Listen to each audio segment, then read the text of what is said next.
কাৰণে দুৰ্ভাগ্য এইটোৱে যে আমচুৰ জেনেৰেল ছেক্ৰেটাৰী আজি অসমীয়া ঠাইত ধমকি দিব পৰা হ'ল। গতিকে অসমৰ মানুহে আমি আগতে এই কথাবিলাক কৈয়ে থাকোঁ, অসমৰ মানুহে বুজিব লাগিব যে আমাৰ আচলতে শত্ৰু কোন আৰু এই শত্ৰুবিলাককে কংগ্ৰেছ দলে প্ৰশ্ৰয় দি আছে। গতিকে মিনিংটো বুজি পাইছে যে আজিৰ তাৰিখত অসমীয়া জাতিৰ কাৰণে আটাইতকৈ ডাঙৰ শত্ৰুৱে হ'ল কংগ্ৰেছ দল।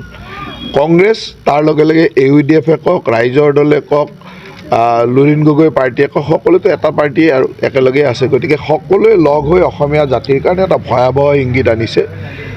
মই ভাবোঁ যে ৰেজাউল কৰিমৰ যিটো বক্তব্য, এই বক্তব্যই অসমীয়া জাতিৰ প্ৰতি ভাবুকি আনিছে আৰু অসমৰ খিলঞ্জীয়া মানুহে এই কথাটো বুজিব লাগিব। এই বক্তব্যৰ পিছত কিন্তু দেখিবলৈ গৈছে সৰ্বত্ৰে প্ৰতিটো জাতীয় দল সংগঠনে একেমুখে ধিক্কাৰ দিছে।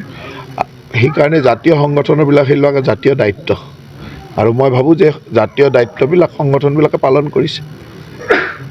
চেয়াৰমেন আলিঙ্গন কৰি আচলতে বাঘ বুলি আখ্যা দিছে আচলতে নামনি অসমৰ।